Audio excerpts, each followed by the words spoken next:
इस देश का संविधान लिखने वाला कौन? डॉक्टर भीमराव अंबेडकर। पता है वो जात के एतबार से क्या थे? शूद्र थे, यानी नापाक थे, चमार बिरादरी से आते।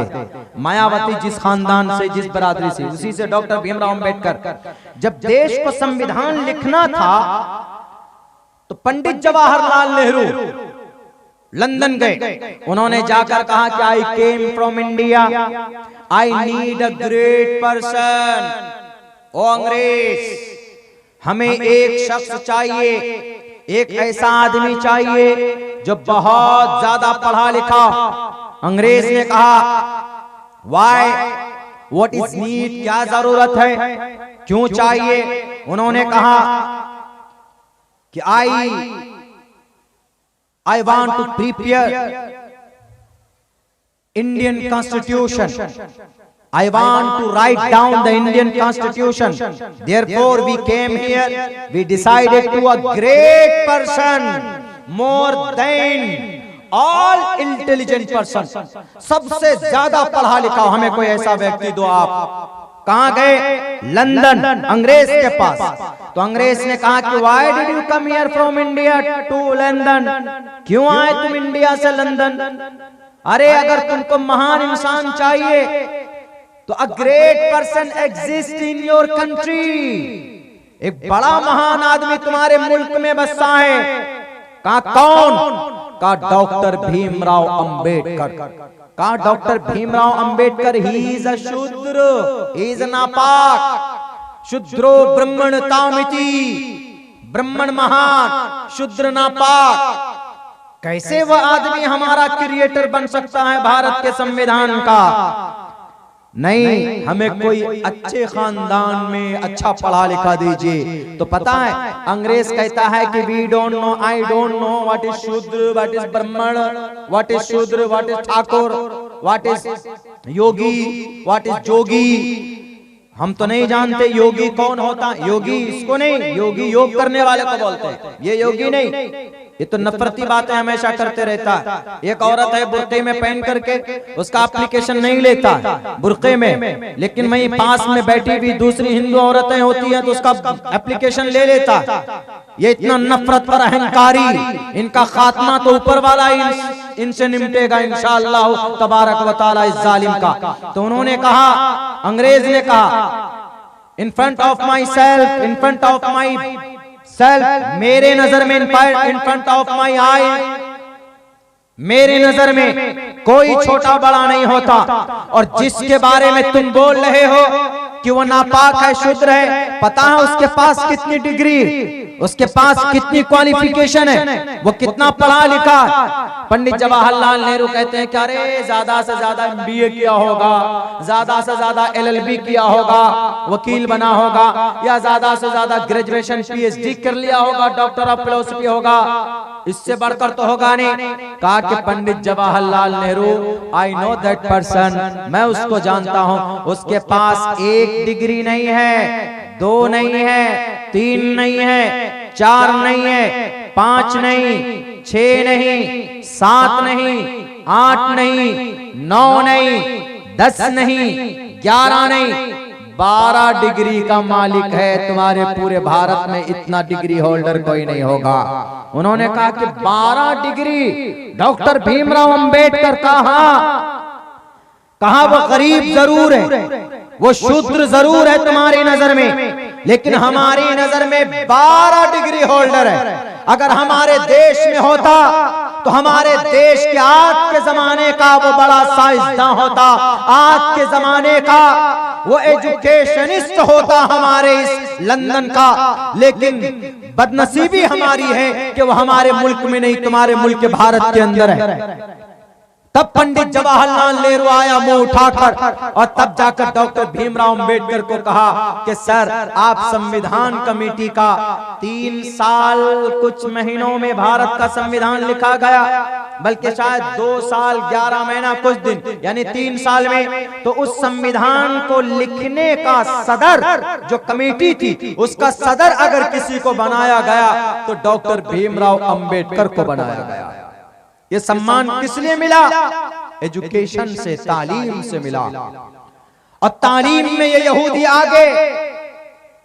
हमारे यहाँ तो बच्चा थोड़ा बड़ा हुआ शादी करा दो, चलो जनरेशन बढ़ाओ, बच्चा थोड़ा बड़ा हुआ दिल्ली भेज दो, पैसा कमा के आएगा। नहीं, महात्मा बनना है, समहात्मा सुदुर्लभ।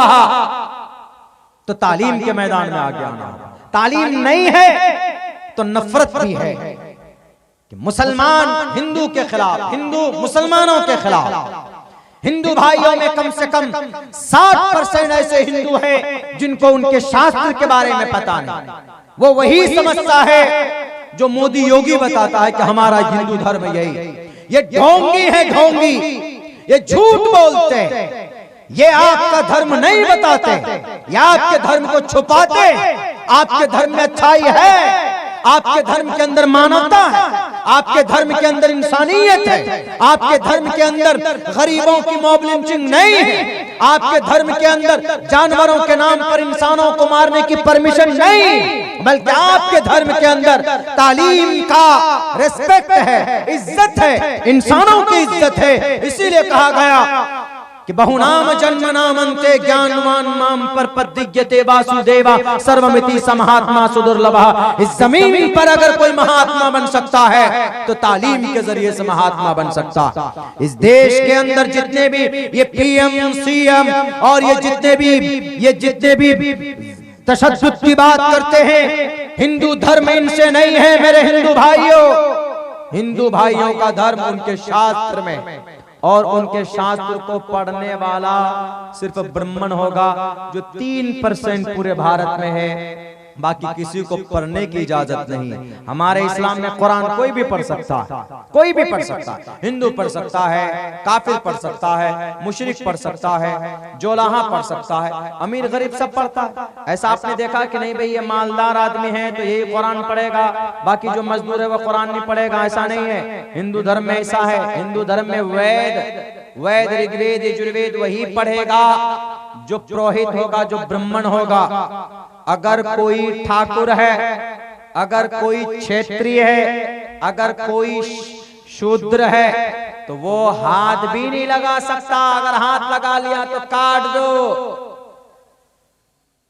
क्या ये वेदों में है? नहीं है। हिंदू धर्म क्या है? वेदों में। आप फिर तो दुनिया जानती है कि हिंदू धर्म तो वह है जो राम को ईश्वर माने, कृष्ण को ईश्वर माने नहीं। बनाया गया, रामचंद्र जी मर्यादा पुरुषोत्तम थे, श्री कृष्ण जी अच्छे अवतार थे इस जमीन पर। लेकिन हिंदू भाइयों ने किसको मान लिया? हिंदू का कोई सबसे बड़ा रक्षक है तो प्राइम मिनिस्टर मिस्टर मोदी है। हिंदुओं का सबसे बड़ा कोई रक्षक है तो योगी है। मंत्री भी जिसको ढंग से नहीं पढ़ना आता वो आपका हिंदू धर्म का एक्सप्लेनेशन क्या कर सकता? अपने आप को पढ़िए, एबल बनाइए, किताबों को पढ़िए, शास्त्रों को पढ़िए, तो पता चल जाएगा दूध का दूध पानी का पानी। यहाँ मैं अपने मुसलमानों को एक गुजारिश करने आया हूँ कि मेरे मुस्लिम भाइयों, वक्त भी चूंकि काफी हो चुका है, आप लोग भी जाना चाहते, मैं भी जाना चाहता हूँ, बहुत दूर जाना है। हमारे जो पायलट साहब हैं तलहा भाई, उनको जाना था साथ में, गाड़ी वही ड्राइव करते, उनको सुला दिए, लेकिन उनके चचा का अभी यहाँ आने के बाद इंतकाल हो गया। दुआ कीजिए कि अल्लाह उनके चचा की मग़फ़िरत फरमाए, उनके दर्जात को बुलंद फरमाए। लेकिन अब तकरीर भी हम ही कर रहे हैं, अब गाड़ी भी हमें चलानी पड़ेगी 360 किलोमीटर दूर तक हमको भी जाना है बैरक है। लेकिन एक पैगाम देता हूँ, तालीम में मेहनत कीजिए, बच्चों को पढ़ाइए। और जहां पर भी तालीमी मरकज है, ये यहूदी पता है अपने बच्चों को पढ़ाने के लिए 38 तंजीमें बनाए हैं। हम लोग मदरसा चलाने के लिए कितनी तंजीमें बनाए? एक भी नहीं। मौलाना साहब चंदा लेने के लिए जाते हैं इस गली से तो घर वाला उस गली से भाग जाता कि कहीं पैसा ना देना पड़े। यहूदी पैसा खोज कर देते हैं कि कहां पढ़ाई हो रही है, बच्चे खिलाओ, दो पैसा। पढ़ाने वाले को वहां पर गवर्नर का दर्जा दिया जाता है यहूदियों में। हमारे यहाँ पढ़ाने वाले मौलानाओं को, हाफिज साहब को क्या कहते? मस्जिद के अंदर इमाम साहब ही सब काम करो, इमाम हो तो झाड़ू लगाओ, पानी चढ़ाओ टंकी में, मदरसे में है पढ़ाने वाले उस्ताद तो सब काम उस्ताद करें, चंदा भी करके लाए, धान के फसल में धान, गेहूं के फसल में गेहूं, बेचारे रसीद लेकर भूखे प्यासे दौड़ते हैं। ये कौम उम्मत को करना चाहिए। अब आपके बच्चे को पढ़ा रहे, आपको चंदा ला के देना चाहिए ताकि मौलाना ये 10 किलो का धान लीजिए, मौलाना ये 5 किलो गेहूं लीजिए, मौलाना ये 100 रुपए लीजिए। मैं कसम खाकर कहूं, इस तरीके को अगर कोई अपनाया है तो यहूदी अपनाया है। और यही वजह है कि आज दुनिया का सबसे ज्यादा पढ़ा लिखा अगर कोई मिलेगा आपको तो यहूदी मिलेगा। और हमारे यहाँ पढ़ाने वाले मदरसा खोलते हुए डरते हैं कि मौलाना चंदा कैसे होगा। इसीलिए ये तय कीजिए, जहां जहां पर भी मदरसा है, सहाबा के बाद अगर कोई सबसे बेहतरीन जमात है तो उलमा इकराम की जमात।